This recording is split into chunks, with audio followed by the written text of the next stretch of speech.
ଆପଣ experience certificate ନେବା ପାଇଁ ଆପ୍ଲିକେସନ୍ କିପରି ଲେଖାଯାଏ ତାହା ଜାଣିବାକୁ ଚାହୁଁଛନ୍ତି କି? ଯଦି ଜାଣିବାକୁ ଚାହୁଁଛନ୍ତି ତାହେଲେ ଏହି ଭିଡ଼ିଓ ଆପଣଙ୍କ ପାଇଁ। ଲାଷ୍ଟ ପର୍ଯ୍ୟନ୍ତ ଦେଖିବେ, ଜମାରୁ ବି ମଝିରୁ ସ୍କିପ୍ କରିବେନି, ଏହା ମୋର ଅନୁରୋଧ।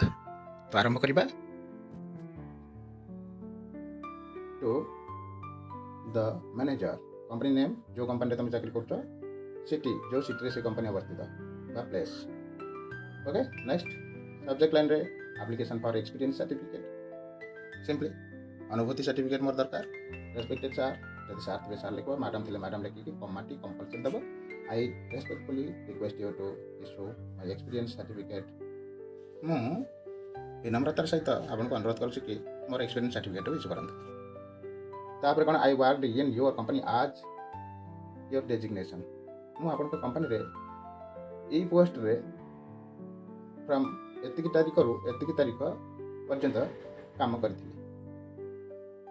आई वर्कड तो मु काम करथिली कोठी ना, इन योर कंपनी, आपन कंपनी रे। ओके, केबे ठारो ना योर डेजिग्नेशन, तुम को पोस्ट रे काम करथिलो? मु एई पोस्ट रे काम करथिली फ्रॉम एतिकी तारीख रु एतिकी तारीख पर्यंत। Okay, I need this certificate for my future job.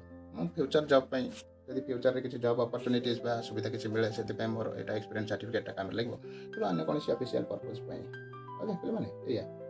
Next, therefore एथि पई I kindly request you to issue my experience certificate at the earliest. मु विनम्र सहित आपनको रिक्वेस्ट करी कहूची जे मोर character certificate sorry experience certificate जते शीघ्र संभव इशू कर दियंतु। थैंक यू लिखिकी फुल स्टॉप दब, आ योर्स फेथफुल लिखिकी कमा दब।